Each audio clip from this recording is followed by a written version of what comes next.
Welcome, everybody. My name is Eric Heintz. I am the High Performance Director here at Atlanta Track Club, where I'm in charge of our competitive teams, our youth programs, and our training programs.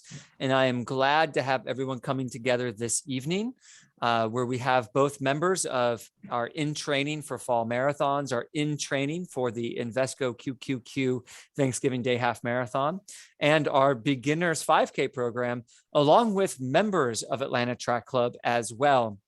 So this is one of these opportunities where folks from throughout the community to come and to learn together. Tonight's topic is heart rate training. And this is something that I have spent a fair amount of my coaching career looking at.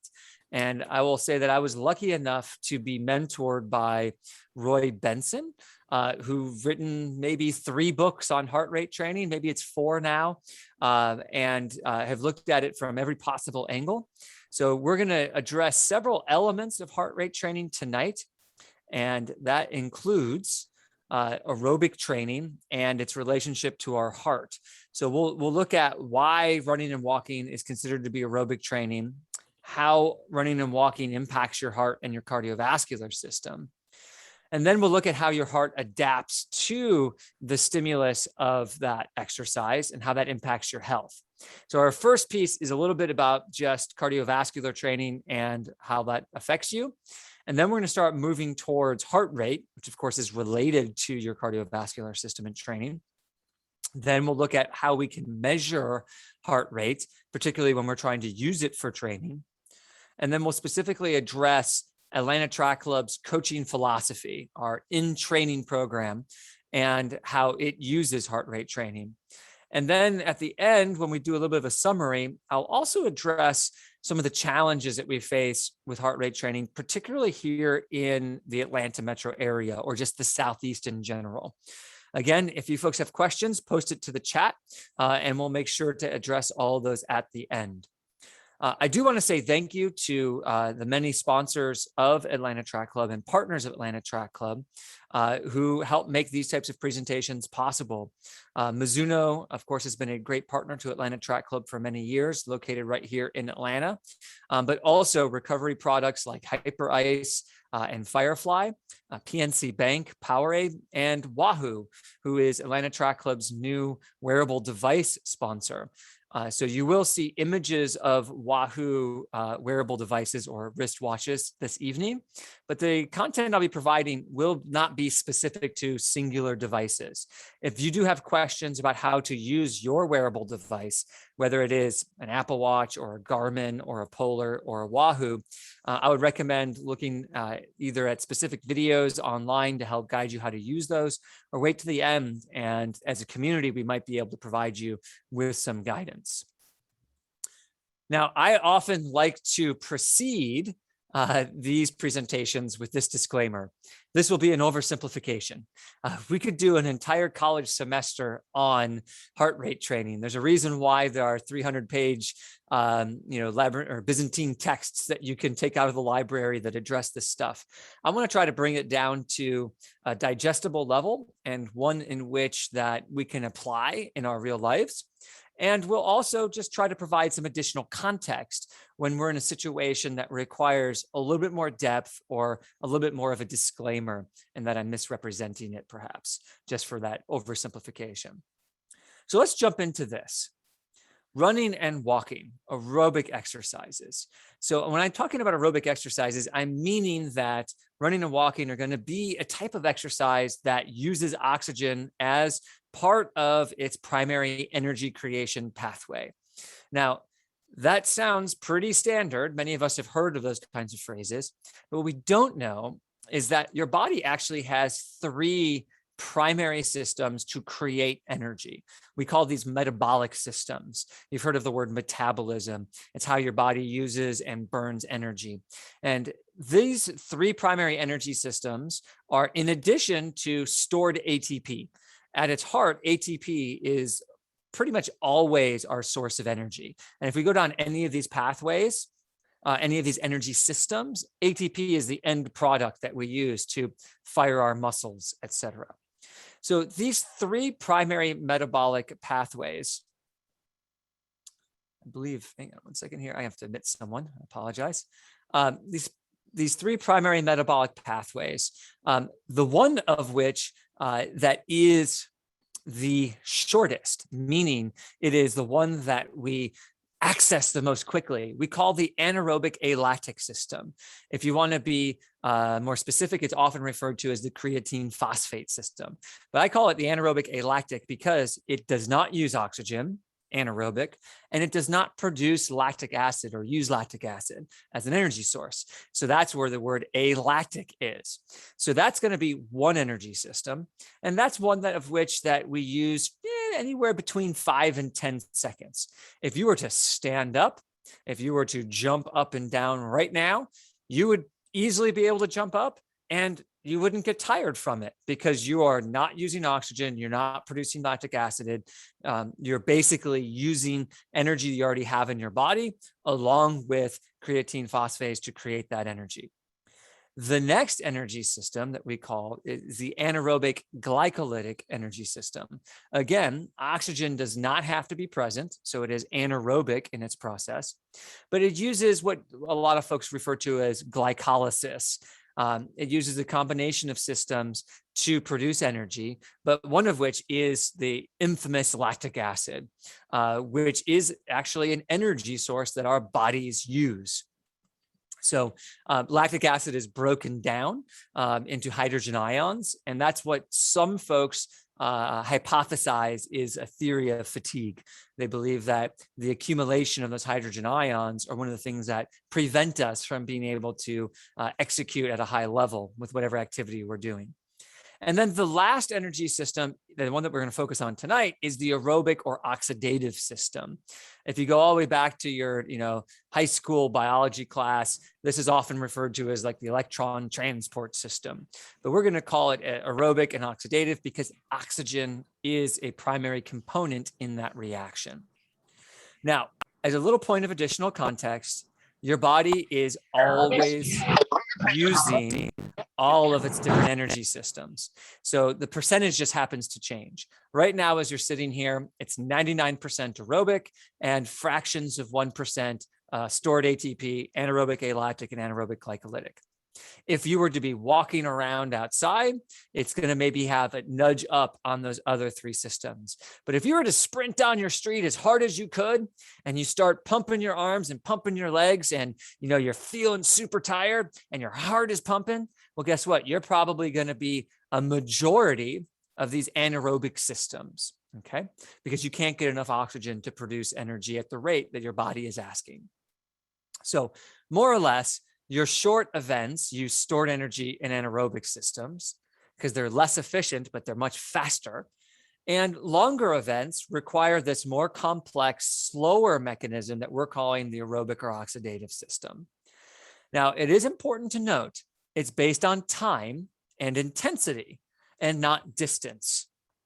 Because for us, we could go out and say, okay, I'm going to run a half a mile, or I'm going to walk a half a mile. That's going to be very different for all of us. I'm going to put Atlanta Track Club elite athlete on the spot, Olivia Baker. She goes out and she races a half mile in 2 minutes. That is blazing fast. If I go out and race a half mile, I might be 2.5 minutes. And there are folks on this call where it might be 5 minutes or 6 minutes. So your body actually adjusts based on time, not on distance, because to do something for 6 minutes is very different than asking your body to do something for 2 minutes. And where this is really interesting is that if you look at that 800 meters, that half mile that I talked about, the switch from majority anaerobic, your alactic or your glycolytic systems, to aerobic happens around 1:40, 1:45. So world-class Olympic caliber male half milers use mostly anaerobic systems, but world-class Olympic caliber females who are closer to 2 minutes in their times actually have a greater component of aerobic contributions. I bring this up by saying we can't just look at distance. You have to look at time and how hard you were going as well. So here are some rough estimates for folks, and this varies by person, but if you were to race a mile all out, it's around 80% aerobic. A 5K is around 95% aerobic, even at the elite world-class level. The 10K and above, 98 to 99% aerobic across the board. So that's just how it is, and it's because of the duration of the events.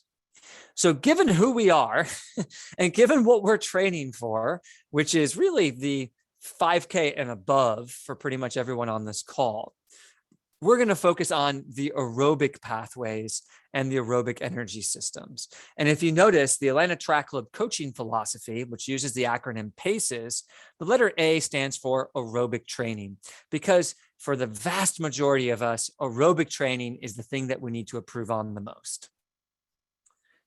Now let's jump away from this and think a little bit about how aerobic exercise impacts your heart and your cardiovascular system. Because when we go out there and we do our walks, we do a long run, we might even do some aerobic-based intervals, it sends a stimulus to our body. We need to get better at producing energy in this way. And when that stimulus is received, the body, which is just an incredible thing, adjusts and adapts to it. So one of the ways it does this is it lets the heart get stronger.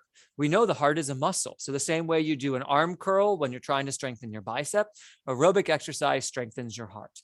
And what you'll actually start to see is that the chambers of the heart are going to grow larger. The thickness of the walls of the heart are going to increase in size. And because several chambers or ventricles of the heart are more important for pushing the blood throughout the entirety of the body, you actually get some greater asymmetry in the heart. So we often think of a heart as being that very traditional sort of Valentine's Day shape, but you might get some very lopsided looking images in an athlete's heart or a trained heart. When it's all said and done, the heart is going to be able to make strong. Someone muted me accidentally. The heart is going to be able to make stronger pushes when it is needed to. Now, the body is also going to increase the density of capillaries in the body. I like to think of the body as a map of a country, and the roadways are our arteries, our veins, etc. So when you think of these roadways, the biggest arteries and veins are your interstates, I-75, 85, going right through the heart of Atlanta, right? It's 7 lanes across. Capillaries, on the other hand, are your 1-lane dirt roads that get you directly to a person's house, right? No one lives on I-75. They live off of I-75, off of exits, off of roads, etc. So when you do aerobic training, the roadways increase and you have more of these reaching the muscles where they need that oxygen the most. You also are going to see growth in the size of arteries and veins and their flexibility. So your highways get larger so they can allow more blood to flow through, and they're going to be more pliable. You don't have the hardening of the arteries and veins that you might find in a person that's less healthy. You also will find improved oxygen exchange, both at the lungs into the bloodstream, and then from the bloodstream to the muscles as the body becomes more efficient. And then interestingly enough, the body also sends signals for increased blood volume so that you actually have more blood cells, more plasma, allowing the access and transfer of that oxygen throughout the body. So why are these changes important? Well, it's about your health. It's about becoming a healthier person. And you're going to find that you'll end up with lower blood pressure. Why? Because those pathways just got larger. So there's less pressure to get through it. There's fewer traffic jams that you see like on the Atlanta highways here. You'll find a lower resting heart rate. So you have less strain, less requirements on the body just to go about your functioning of a regular day. You see a significantly reduced risk of heart attack and heart disease.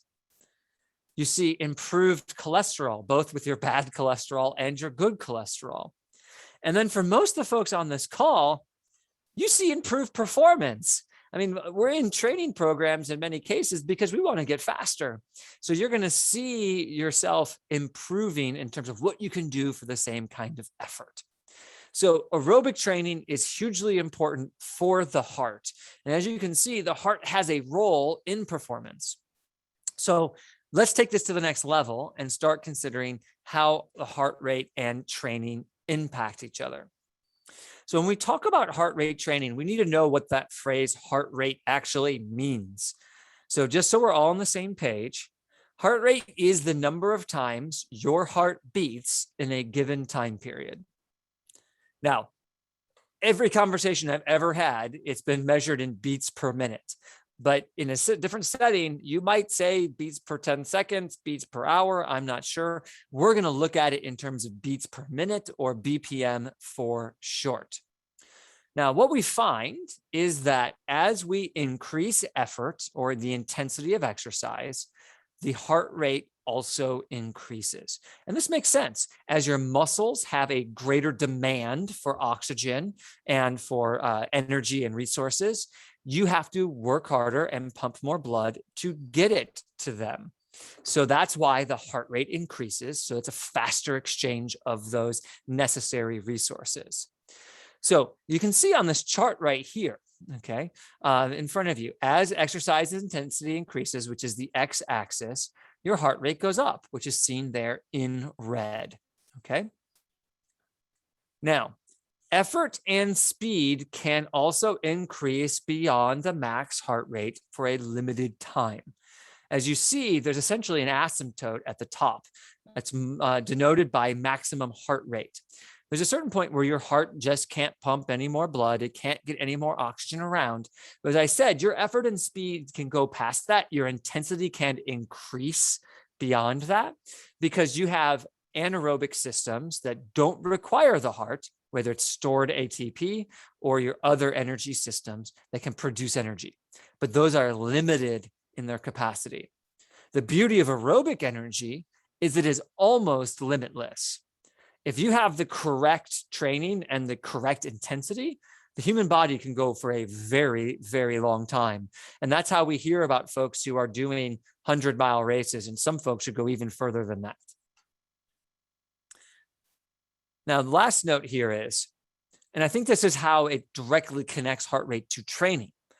We can use heart rate as a proxy for exercise effort. More or less, because until we get to that inflection point where the heart rate no longer increases, there is almost a linear progression of intensity versus heart rate. So you work a little bit harder, heart rate goes up. Work a little bit harder, heart rate goes up. So you can say, my heart rate's at this level. Now I have a good sense of what my exercise intensity actually is. So we can monitor heart rate and use that to determine how to train the body. So how do we measure heart rate? Well, let's go old school. You know, when I was in middle school, which was longer ago than you think, we checked our heart rate by measuring our pulse on our wrist or on our neck. Now, measuring on your wrist is tough because it might be hard to find, and you can often kind of feel double beats. So we used to then, move towards our neck, and you can take your two fingers, you put it along the side of your neck, you can feel your heart begin to beat. And if you're calm enough, you can kind of get a sense of the main push. If you're very sensitive, you can kind of feel the secondary contractions of the other ventricles as well. But for the most part, this is how we did it old school. You put your hand on your wrist, your hand on your neck, you count to 6 and you multiply it times 10. Or you count towards 10 and you multiply it by 6. The fact is, the longer you count, the more accurate it is because you have less error in your measurement. However, if you count too long, your heart rate's starting to drop because you're no longer exercising, right? If you're out there running, you can't take your fingers and put it on your neck while you're actually running. So 10 to 15 seconds tends to be the sweet spot, and then multiplying it by 6 or by 4 to be able to get your beats per minute. Now, we have advanced beyond that. There is a traditional heart rate monitor. These have been around since the 1990s. It's a chest strap is what we call it. And basically any brand makes these. And you can pair them with almost any device that you have. And this chest strap, worn directly over the heart, has a direct sort of electrical connection, and it reads the electrical impulses that your heart is sending out and receiving. And it is far and away the most accurate way to do it. But oftentimes it's uncomfortable. I'm gonna be honest. The way my chest is shaped, these things slide down me. So I have to put it on really tight. It cuts into my skin. I don't like it. Some people swear by it, but if you want truly accurate monitoring, that's the way to go. Several companies now produce arm monitors that you can wear on your sort of bicep or on your forearm. And these typically use optical sensors that actually shines a light into your veins or arteries directly below the skin. And it can see pulsation as groups of blood cells go by. And that's how it measures the pulse, that group of blood cells, group of blood cells, group of blood cells, and it reads it in that manner. It's not a bad way to do it. It's far more comfortable than a traditional monitor, but not as accurate because it doesn't look at the electrical impulses. The most common way we do this, though, I mean, now it's 2021, it is watches. And as you see here, this is the Wahoo Element Rival, and it has on the back of it an optical reader. And if you're wearing a wrist wearable device right now, you can take off your watch or your wrist wearable device and look at the back. And what you'll see is it likely has what looks like two little lights. Some might have one light, some have four lights, some have five lights. Some devices also have electrical sensors on the back as well. So what I'll tell you is that these watches vary wildly in terms of how accurate they are in monitoring your heart rate. But take a look, generally the more sensors, the better if monitoring heart rate's really important to you. And if it's not important to you, you don't have to worry about it too much. But no matter what type of watch you have, the most important piece is that you wear it properly. And here's my public service announcement. This means you have to wear it tight. You have to wear it enough that your watch isn't moving around when you swing your arm and that it stays taut against the skin. Because if your watch is loose, it's going to artificially read your heart rate to be significantly higher than it actually is. So I always say, if I wear my watch on the 8th hole, if I'm going to go exercise, I'm going to put it down to 7 and maybe even 6 if it doesn't hurt too much. And again, it depends on how important that reading is to you and what you're trying to get out of it. But if you don't wear it properly, you're not going to get accurate information, and then you're not going to be able to do anything with that data. So now that we have multiple ways to measure heart rate, whether you're wearing it on your wrist, like your Wahoo, or if you're measuring your pulse and you stop at a stoplight, you can get a sense of what your intensity level is for that exercise. So how do we now take this data and information and use that to train? Well, I'm going to refer to an image here that our friends at Big Peach Running Company produced, and I'm using with their permission. And most folks divide training into 5 zones. Now, my disclaimer is if you dig really deep, you can find some heart rate systems that go into 7 or 8 zones. And there even was one that was produced that was 20 zones, but it started at 8. It makes no sense. So the most common is 5. And I guarantee you, if you have a wrist wearable device, it's going to automatically produce this to you for 5 zones. It's pretty straightforward. It's done based on percentages. Now, percentages of what? Well, percentages of your maximum heart rate. And I'll talk about that here in a moment. So your 90% to 100% is the most intense. This, in many cases, can be actually very difficult to get into this zone unless you're fit enough to do a very intense exercise.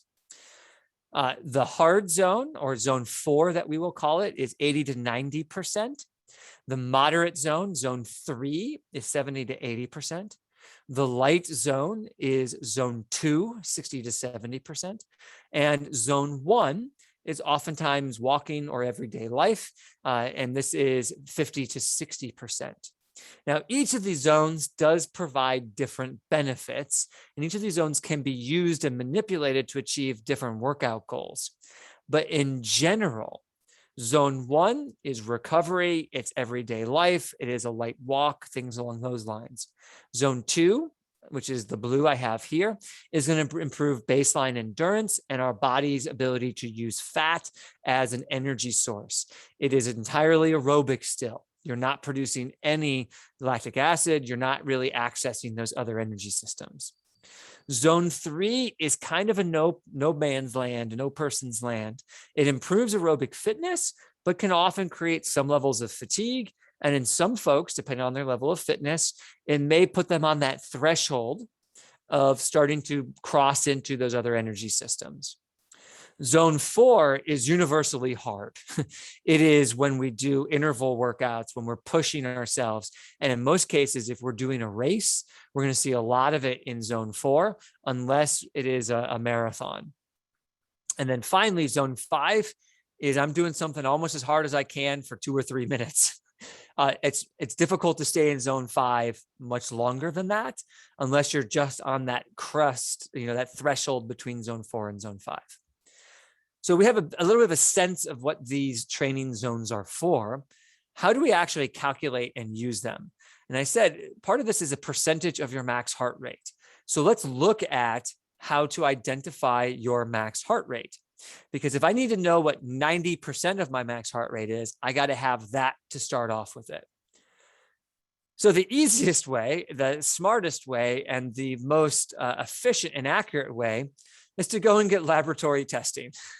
I know we all have lots of free time to head on down to a kinesiology lab or our friendly local exercise physiologist to do this. It's just not realistic for any of us.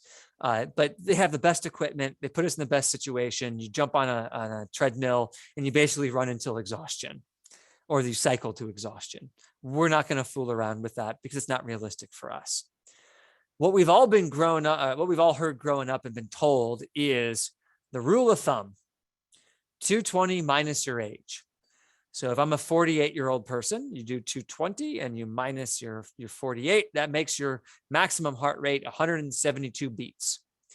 Now, your phone will use this method. Your wrist wearable devices default to this because it is far and away the easiest method to calculate it.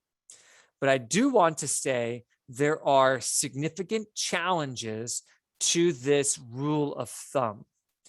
And that is, of course, that the standard deviation is plus or minus 12 beats. So for this room right now, we have over 60 participants in this room. About 40 of us are going to be plus or minus 12 beats from this range. And then about 20 of us are actually going to be over 12 beats one way or the other. So when we think about this, this is actually not a very accurate way to determine what our heart rate is. And there are other factors in here. Genetics play a role in this. Your current level of body conditioning and training can play a role in this. Your body size can play a role in this. Smaller people tend to have naturally higher heart rates. That's why an elephant's heart rate is lower than a hummingbird's. So lots of things play into this. So this is the easiest way. But if you find yourself having difficulty looking at or maintaining your heart rate zones, I would encourage you to consider looking at other ways to calculate your heart rate. So what is one way to test your heart rate? This is an old school method, but it tends to be pretty good. A max heart rate test. Now, I will say is if you are new to this, you do not jump into this. Make sure a doctor has cleared you for this kind of effort, because this is a full out effort. Essentially, I'm asking you to walk, jog, run 8 laps, which is about 2 miles of a normal track. You start, at a very slow effort, and each lap you're going to increase the effort until you can no longer do that. By the time you hit to that 5th lap, you want to be 5th or 6th lap, you want to be close to all out, and then try to hold that as long as you can over laps 7 and 8. And then you'll find that your body will likely get to that point of the asymptote, that inflection point where your heart rate's not going to go any higher. Now, the truth is, as I said, this is a very difficult thing to do. Some inexperienced runners will have a very hard time just pushing themselves to this point. And some runners and walkers may not actually be physically capable of getting their body to move the speed fast enough to reach a max heart rate yet. So while this is superior, there are challenges with it. At Atlanta Track Club, we have a variation of this. and that is our indicator run that we call it. Or you might go out and do a 5K race. Our indicator run is 3 kilometers, 3K. Well, 3K is just a smidge shorter than 8 laps around a high school track. It's the same idea. And it's a 3K at a full effort. So presumably that second half of that race, you're going to be at a point where you cannot push much harder. And that's where you'll find your max heart rate. So if you do either the max heart rate test or the indicator run while wearing your wearable device properly, like a wristwatch or a traditional heart rate monitor, or even if you just immediately stop and check your heart rate when you finish, you can get a good sense of where your max heart rate can be. So now I take that number, and for ease of use, I'm 40 years old. So my max heart rate by the rule of thumb is 180. I take that and I come on over here to my percent of max heart rate. So my red zone, zone 5, maximum effort, is going to be from about 162 to about 180. That is 90% of my max heart rate of 180, all the way up to my max heart rate of 180. It's simply multiplying the percentage by your max heart rate. So my zone 4, if we do the same math, is about 144 up to 162. My zone 3 is about 126 to 144, and you guys get the point. You use that to calculate it down. So your individual max heart rate is really important to know, because you can't just say, oh, get your heart rate up to 185. Because 185 for a high school kid, that might be zone 3 or zone 4. 185 for an older adult might be their total max, or even something they can never reach because it's beyond what they're capable of. So it can't just use beats. You have to look at it as a percentage of your individual max heart rate. So now that we have a sense of how to calculate these categories, these zones of training, how do we train with them? Well, it's going to require a wearable device, or the really tedious process of stopping often and checking your heart rate on your neck or something along those lines. So put your wearable device on, and I strongly encourage you to look at your device's capabilities, and you're going to want to program it to try to monitor your specific zone. Most that you're aiming for, and we'll talk about that in a minute, but most of your devices will allow you to say, I want to stay in zone 2, or I need to be in zone 4 for 5 minutes. You know, you can program that in usually through your app to be able to get the feedback so that your watch would buzz or beep or vibrate to let you know if you've drifted in and out of that zone. So the watch is really good at monitoring for you, because you don't want to run or walk staring at your watch the entire time. So program your device. That's a helpful way to monitor your heart rate while you're exercising. Now, if you have other watches, you may have to download an app. You may have to download, other third-party software to be able to do that. The less accurate way I mentioned before is a post-interval pulse check. If you just did a 5-minute hard segment, stop real fast, throw those fingers on the neck, count to 15 seconds, multiply by 4.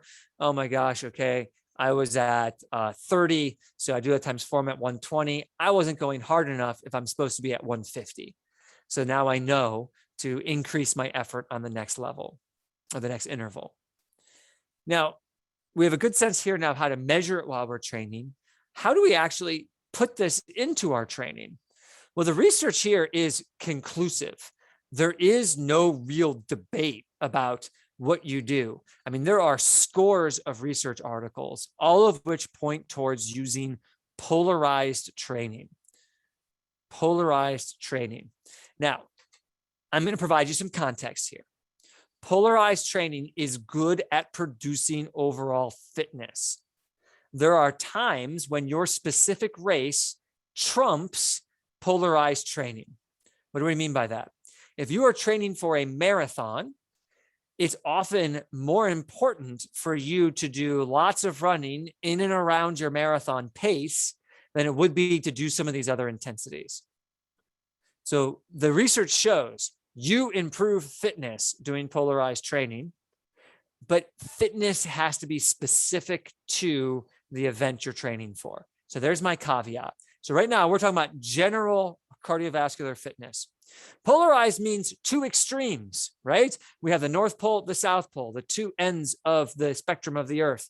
Polarized training, same thing. You need to have some that's really intense and some that is really easy. That middle zone is often considered a no man's land because you don't get the same bang for your buck out of training in that zone. So what should these look like? Loosely, you want to have about 20% of all of your training in zones 4 and 5. That's more intense than most folks do. Now, if you're a beginner, it's important. You cannot jump into this. You will get injured if you go straight to zones 4 and 5. So these are athletes, these are runners and walkers who have been doing this long enough that the risk of injury has dropped, and they've moved beyond that beginning phase into one in which they are now training for higher levels of performance and fitness. So that's probably about 90% of the people on this call right now. So 20% of your training in zones 4 and 5. That means loosely 2 workouts a week where you're going harder than easy, but you have to make sure that those workouts are pretty intense. And then 80% of your exercise should be in zones 1 and 2, which is low-level foundational endurance in which there is limited wear and tear on the body, but still an aerobic stimulus. What we find is that most folks gravitate towards going into zone 3 pretty much every day. And I'm guilty of this, right? We have been told if I don't go hard every day, I'm not going to get better. No pain, no gain, that kind of stuff. Running and walking fitness is counterintuitive. You have to have easy days to allow your body to adapt, or you will get injured. There's no questions about this. So it's really important that you don't get stuck in zone 3 all of the time because you're just going too hard. And knowing our lives and how busy we tend to be, we try to get out there. I got half an hour, we're going to push. Well, no. When in doubt, go easier than you think. So more or less, what we're really hoping for here is some interval work or tempo work, some workout days, and some easy days. And if you do those 2 things, you're going to improve your fitness. So what does this look like in an example week of work? Well, a recovery day would be 30 to 60 minutes lower than zone 3. Okay, so that's zone 1 or 2. That's a good recovery day. The bulk of our exercises need to be in that category, in that kind of format. Another example might be something like a tempo run. Let's do a 15-minute easy warm-up, say in zone 2, followed by 20 to 30 minutes in zone 4. And maybe that's a pace specific to us. Maybe that's 10K pace. Okay. And we could talk about that, or a coach could help guide that. And then you do your cool down again in zone 1 or 2. But notice it's just a segment so far in that zone 4 segment. Another example of a workout might be something like a progression run, where you do a 15-minute easy warm-up, and then maybe you do 15 minutes in zone 3 as you steadily pick up the pace, and you finish with something in zone 4 perhaps. Another potential workout could be a fartlek or an interval workout, 15-minute easy warm-up in zone 1 or 2. And then maybe we do something like 10 times 2 minutes, or 7 times 3 minutes, or 4 times 5 minutes. I mean, we can make up anything we want, where the hard segment is in zone 4, and maybe the last repetition is even in zone 5. And then you give yourself some rest in between. It could be 2 minutes easy, it could be 3 minutes easy. But the idea is 3 minutes hard, some amount of time easy. 4 minutes hard, some amount of time easy. And the goal being to hit those in zones 4 or 5. Now, I have an asterisk here to mention cardiac lag. And I mention this because it takes some time for your heart to get going. If I were to do 1-minute intervals, your heart rate receives the message. Your heart says, oh my gosh, I need more energy. They're picking up the pace. It's going to take 20 or 30 seconds for your heart to catch up, sometimes even longer. So if I do a very short interval of 1 minute or 2 minutes, you will actually only get maybe 30 to 75 seconds of that time in your proper zone that you're aiming for. So if you're going to use heart rate training, I would encourage you to err on the side of somewhat longer repetitions so that you have a greater amount of time in that training zone you're looking for. Now, some folks like HIIT work, high intensity interval training. And oftentimes workout classes will do this, Orange Theory, sometimes CrossFit. And in fact, you can get really, really good cardio results this way. However, there tends to be a high risk of injury because they're asking you to do something at full effort, 100% effort. And also, it's not specific to the exercises that we're doing. Something in zone 4, or even some levels in zone 5 can often be particular to what your race pace is. And that gives you the chance to train the muscles in addition to training your cardiovascular system. And I see some folks raising hands. Go ahead and post a question in the chat and we'll get to it at the end. And I'll make sure that everyone has their questions addressed. So impact of recovery. So the length of your interval is important because it's the amount of time that you're going to spend in that zone. But the other thing that's also important is your recovery, because if I only give myself 1 minute recovery, my heart rate's not going to drop as low. So it's going to jump back up into that zone a little bit quicker.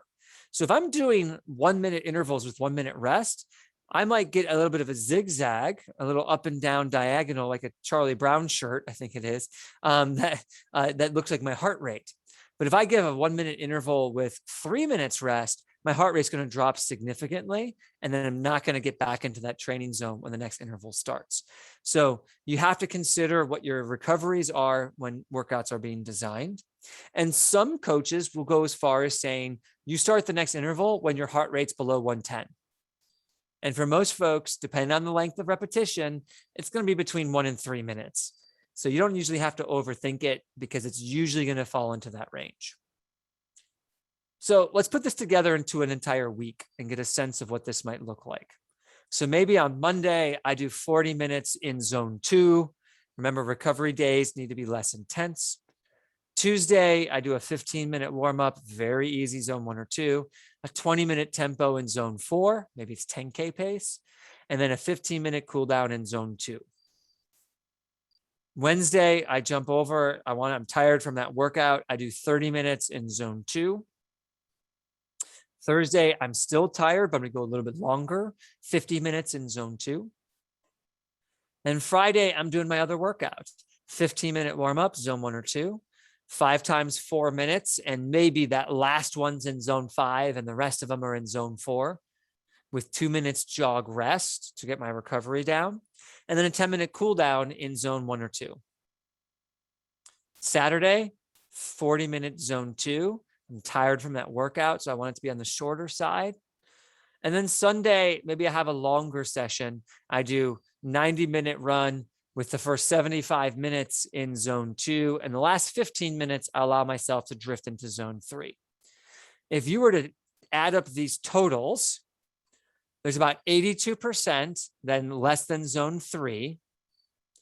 So that's 300 minutes in zones 1 and 2, and about 18% in zone 4 and 5, about 50 minutes. So it doesn't have to be super particular. It doesn't have to be 80-20. 82-18, that's pretty good. 78-22, that's pretty good. If you're 75-25, you might need to introduce a little bit more intensity. If you are, I'm sorry, a little bit less intensity. If you are 90-10, you definitely have to introduce more intensity. Now, my caveat as always is if you're a beginner or at the beginning of a training program, we need to ease you into this because these higher intensities do pose some injury risk. So you might start off with a lower percentage early in the training program and finish with a higher percentage of the intensity later in the training program. Okay, So now we have a good sense of how to do this, right? I'm going to warm up. I'm going to set my watch to have it be, 5 times 4 minutes in zone 4 with 2 minutes jog rest. I feel like I'm getting a handle on this. I understand the benefits of polarized training. And as I said, the scientific evidence is conclusive. It does help you get fitter. What are the challenges that we face with this? And why doesn't everyone use heart rate training? Well, first and foremost, devices are expensive. They really are not necessarily accessible to everyone. And honestly, in many cases, you get what you pay for. A more expensive device is frequently, but not always, better at measuring heart rate than other devices. So the lack of equitable access certainly plays a challenge to this. It also can be limiting in training our neuromuscular system, right? Sometimes there are exercises we need to do that are just good for our legs, and we're not worried about the cardiovascular system. If you're in an Atlanta Track Club and training program, you've heard us discuss the phrase strides. You sometimes after an easy run, you go and do strides. Well, those strides, your heart rate, you've finished it before your heart rate has even started to change. That's about coordination. It's about range of motion. It's about firing fast twitch muscles. It's not about your heart and your lungs. In fact, as I just said, your heart and lungs, by the time you finish, are just getting the message that they're supposed to work harder. So if I were to use heart rate on everything, it would challenge me in trying to train my neuromuscular system. Third, cardiac lag. I already defined this a little bit earlier, but heart rate training is very difficult with shorter intervals, 30 seconds, 1 minute, minute and a half, sometimes even 2 minutes. And the truth is, most of us, either when we're starting a training program or if we're new to training for the very first time, you have to do shorter intervals in order to be able to stay focused and in order to get the volume in that we need. So cardiac lag would stop us from being able to do this because we'd only be able to do longer intervals, and that would present too many challenges. 4, technological errors. The fact is, the vast majority of us just don't wear our watches properly because it's uncomfortable. We don't wear our heart rate chest strap because it might be uncomfortable. So if we're getting misreads, then we're not getting the data that we need to keep us in that zone or to make decisions about how we train. Now, this is a personal thing, and some might disagree with me. I believe at times we can become technologically over-reliant. Many of us choose to run and walk because we want to escape from technology. We spend our days in front of screens, working on computers, etc. So do we really want to go spend that 40 minutes we have in nature staring at our wrist? Not always. Some of us do. And there are many days where I do, but there are some days that I don't as well. Additionally, the technological over-reliance can sometimes pose problems on race day, right? Where a misread could cause you to pace improperly, or perhaps you're relying on GPS data in a big city and you're getting wrong information, or perhaps your battery dies and then you don't know how to react and you panic. Finally, or not finally, but working adults. The folks on this call, we're busy and most of us don't sleep enough. And what that means is that our heart rate is naturally elevated throughout the day. If you are stressed or tired, your heart rate's going to be higher. And thus to get into those zones is actually a little bit easier. So there's times where we want you to run a specific pace because it's necessary for your race, for your efficiency, for your biomechanics.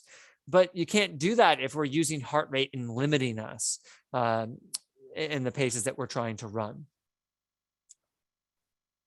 Max heart rate variation. Many of us don't feel comfortable testing our own max heart rate, going to a track, doing an indicator run, etc.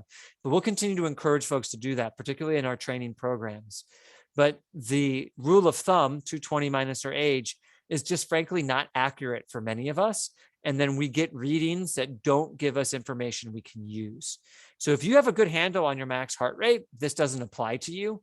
But for a lot of us, it's a challenge. Now, Atlanta. We live in the South. What's the old adage about Atlanta weather? If you don't like it, just wait a minute, I think it is. And that's how I feel like it's been this past week. In the South, we face all kinds of weather conditions, particularly the weather conditions that impact heart rate. So let's talk about the ones that we're most known for. It's hot.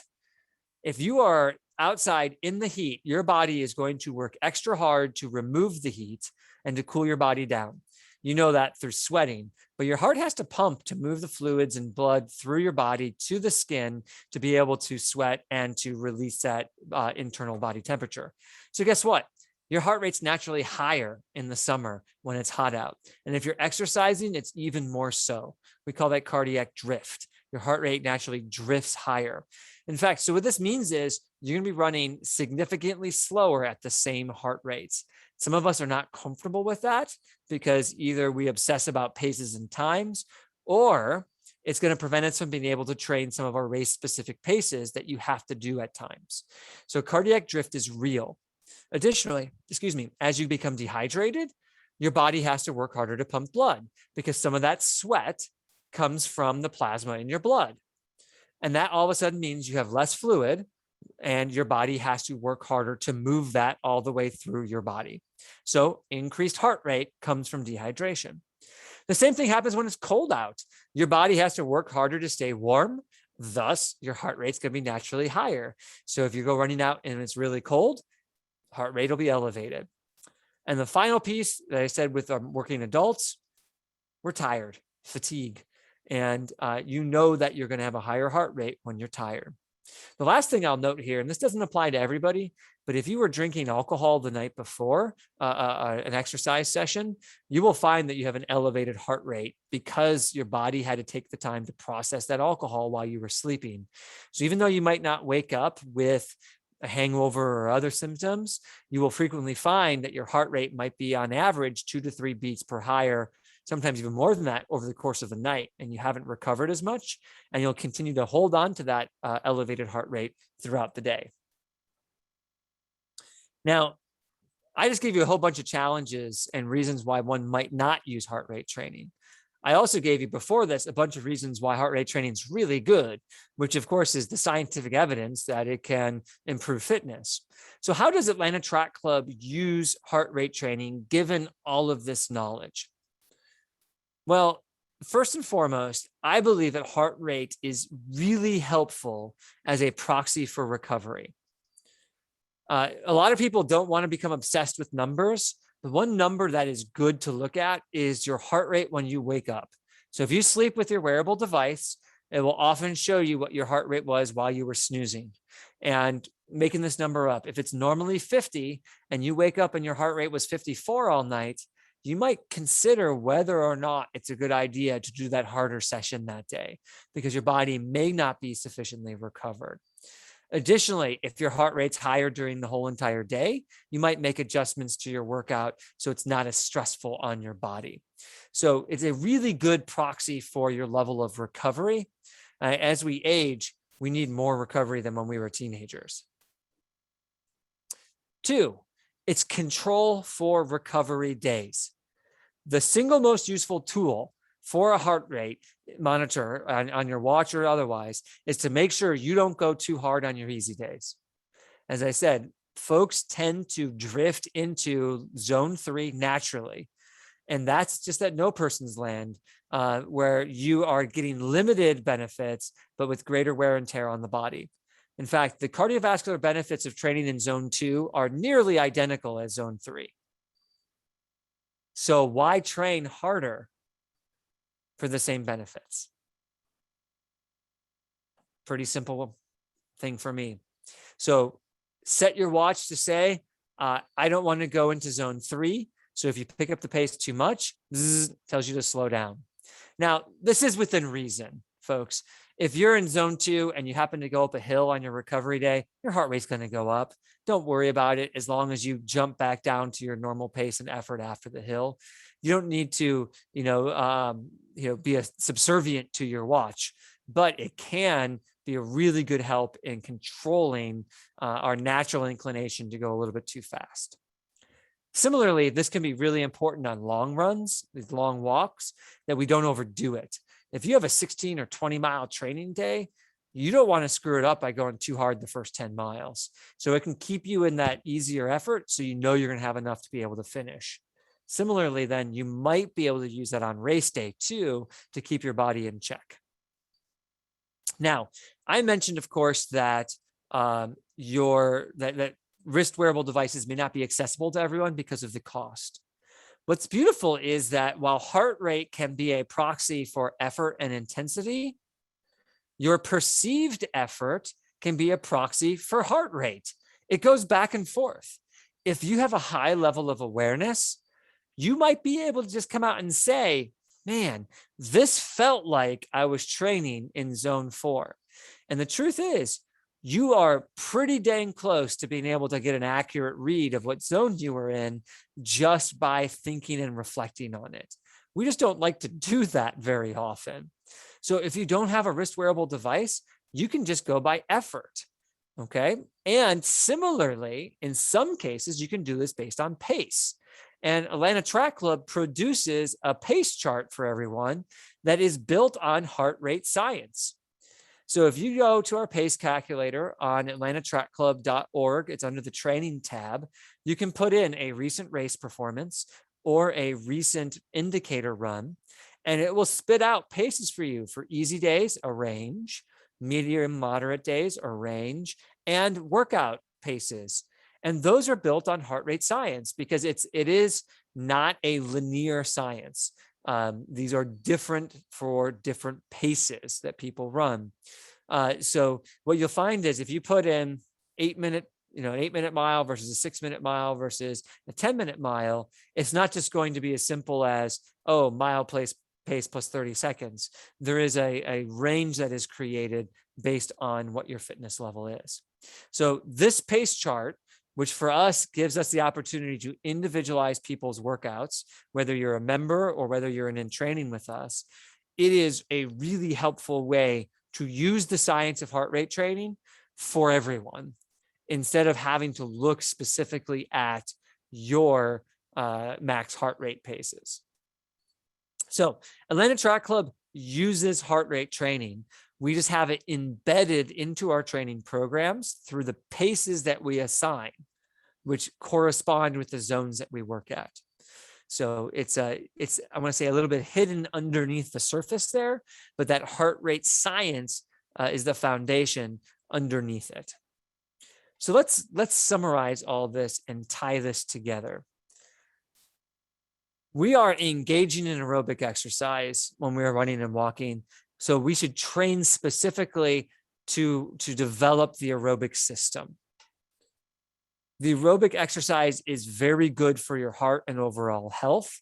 And we know that our body adapts in positive ways to that cardiovascular stimulus. Heart rate training is a scientifically proven method for endurance training, specifically when using the 80-20 polarized model. Current wrist wearable devices are a great way to assist with heart rate training, but it's worth acknowledging there are real challenges to heart rate training in the South because of the conditions that we are training in. Almost finally, we use heart rate training also to be able to measure recovery. So heart rate training is a great way to organize our week. And if we're looking for the easiest way to introduce it to our lives, use it as something to limit the speed that we train on our easy days. And if you find that these metrics are helpful for you and you connect with it, then consider looking towards other zones for your workout days. If you are in Atlanta Track Club's in-training programs, know that this is built into the exercises that we're providing you, but we use the pace calculator instead of heart rate zones to reach the same goals, because not all of our athletes have heart rate training devices. So that ends the formal part of this presentation. And I would like to stop sharing my screen and turn things over towards the chat, as I know that there were multiple questions that were posted.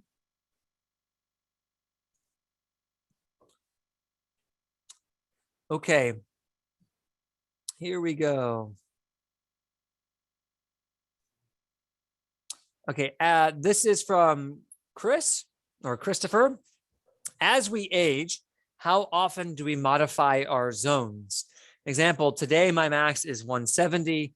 In 2 years, should I expect it to be different based on my age? Well, the rule of thumb would say yes, that your new max is 168. It doesn't always work that way, though. There are some highly trained adult athletes who have been able to maintain something close to the max heart rates that they had when they were younger. However, we all will experience decline as we age. It's just not as simple and as linear as that rule of thumb makes it out to be.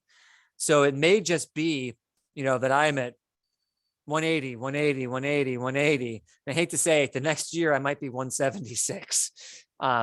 But for most of us, you can expect to see some decline, but also expect to see, depending on where we are in our fitness journey, the potential of holding on to that or sometimes even improving our max heart rate, because it comes with training. I know it sounds ridiculous, but we get better at being able to get closer to our max heart rate as we get fitter. A beginner athlete isn't capable of moving fast enough to get to that point. So as they get fitter, they're going to actually start to see their max heart rate kind of go up because they're now capable of pushing their body a little bit further. I know that's soft science and not that I'm sort of putting at you right there, and I didn't directly answer your question. So yes, you should see some steady decline, but it's not always as simple and linear as one less beat per year. Ravi has a question. Will one's max heart rate calculation, as you're describing, we measure using intervals, be different depending on the exercise? For example, running on a treadmill versus HIIT or CrossFit. Your max heart rate should not be different. And that is because your max heart rate is max heart rate, and your heart only knows effort. What is limiting, though, is your muscular ability to support that. So let me put it this way. If I were to jump on a bike and pedal as hard as I could, I might suffer from muscular fatigue because I'm not used to biking. That would prevent me from being able to get to my true max heart rate versus running, which I've been doing for the past 30 years of my life. So if I were to engage in an exercise that I may not have the coordination or muscular strength to be able to engage in for an extended period of time, I may have other fatigue factors that come into play other than just my cardiovascular fitness. So that is something to consider. But your max heart rate, like your VO2 max, which is the amount of oxygen you can consume and process, should not be exercise specific if you have trained your body enough to be able to handle the exercise test that you're putting it through. That is a very contextualized response and nuanced response, but I hope I was able to provide some clarity there. And if not, Ravi, just jump on and ask me to explain it better. Okay. Oh, go ahead, Ravi. I think you just unmuted yourself.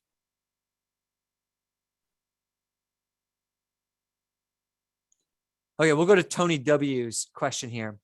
Even on my long, slow runs, I drift into zone 3 for a large percentage of the run.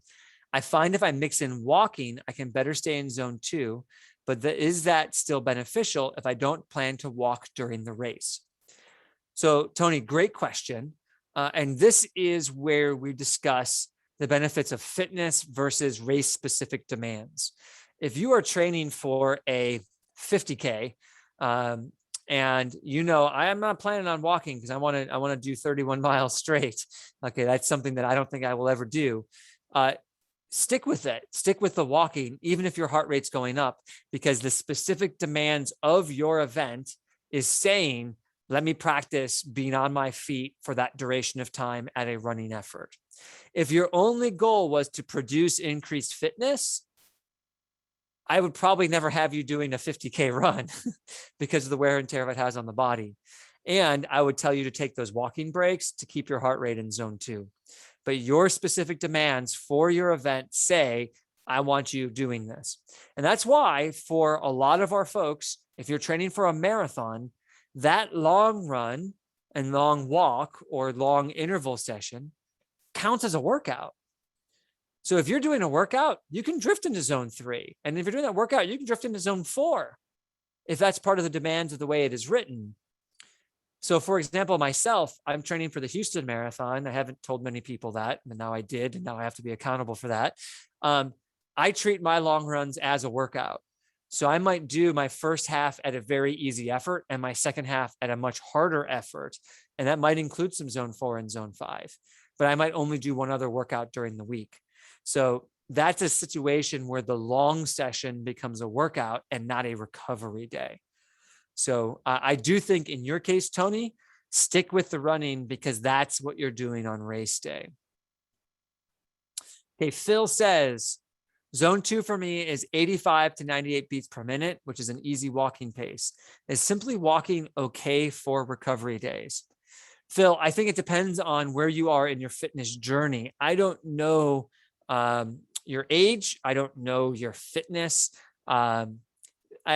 Guessing that if your zone 2 is that low, you are on the older side. So first off, I would say walking is always okay on your recovery days, depending on what your fitness goals are. There's nothing wrong with walking as a very valid exercise. If you are in marathon training and you're planning on trying to run the marathon without walking, you might have to have a conversation with your run leader coach on whether or not it's you want to be walking or jogging during those recovery days. But I'm giving you permission to walk on your recovery days. But I also am curious just where your max heart rate is. And if I'm doing my loose math with a zone of 14, you're saying your max heart rate's around 140. You're saying that you're 70 to 80 years old, most likely. If you are not 70 to 80, we might want to think about how can we calculate your max heart rate to find a more accurate number. Okay, Norma. Oh, thank you for the compliment. Thank you, Ravi. Is it possible to be, this is from, I believe it is Hiba. It might be Hiba. Is it possible to be moderately fit a couple of months from the age of 40 and have my heart rate go to 195 during a 5K? Could I say that 195 is my max heart rate, or should I be concerned?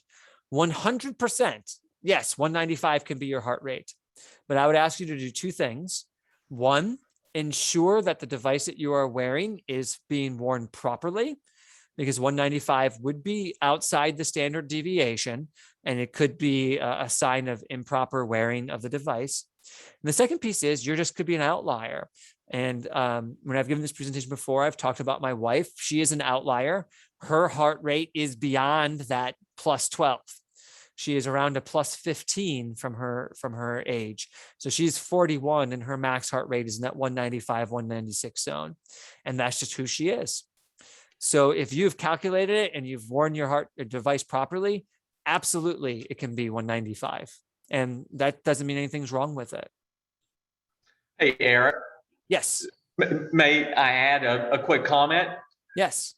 So I'll also share, and I realize I'm a data point of 1, so by all means factor that in. But I am one of those people that, generally speaking, always use a chest sensor. So that's the backside of the chest sensor. It has a strap that I wear. And on days that I don't wear it and only use the sensors that Eric mentioned on the back of my watch, my heart rate measurements from the wrist-based device alone are consistently 20% higher. So if you're just wearing a wrist-based device, as Eric pointed out, you really need to make sure that you're wearing it properly, and there's still a very good chance that it's giving you a ballpark, but it's not the most accurate reading. There are other problems with these LED measurements as well that have to do with tattoos and skin tone. So there are a number of factors that if this is something you really want to be OCD about, the chest strap is the best way to go. And Bob, I'm very appreciative you brought up those last two elements. I failed to mention them this go around. which is if you have a tattoo on your forearm or if you have a darker complexion, and this is folks that are people of color, the LED devices just don't work as well. And this is, an unfortunate part of the technology. So looking to something that has a electrical reader on it is going to help get more accurate readings in those situations. Stephanie has a question. If I go back and look at what my average heart rate was for from my wearable device for a 5K where I tried very hard, would that be a good idea of my max heart rate? It is not your average heart rate. It is the highest that your heart rate got during that race. So that's an important distinction, because your max heart rate is just that, the most that your heart, can pump in a given moment, the number of beats it can do it. So it's important that, during that last mile, you were, on the edge of throwing up kind of effort, if you want to have a really good read on what that max heart rate is. But normally a 5K is a great way to get close to your max heart rate. And you might be 3 to 5 beats below, and that's generally going to be okay, as long as you factor in some of the other things that we talked about with Bob, and you're wearing your device properly, etc. Okay, thus far, that looks like we've addressed all of the questions. I will say, if you have additional, here we got one, here we go. If my heart rate easily gets into zone 4 or 5, should I be concerned, or is that a fitness issue? This is from Verna. I don't think you should be either concerned, and I don't think it's a fitness issue. I am assuming it is likely an issue with how you're wearing your device. If you're on an easy walk, or if the effort feels easy, you shouldn't be in zone 4 or 5. If you are huffing and puffing and you're struggling to be able to talk to a person next to you, then your effort is hard, and then you're accurately in zone 4 or 5. And then you should feel the liberty to slow down.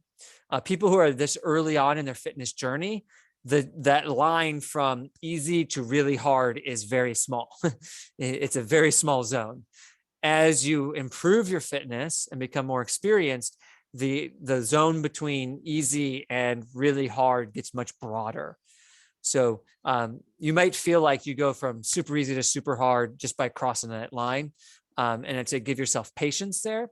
But if you find that it's always reading in zone 4 and 5, and you're like, you can talk easily, it's probably a technological error.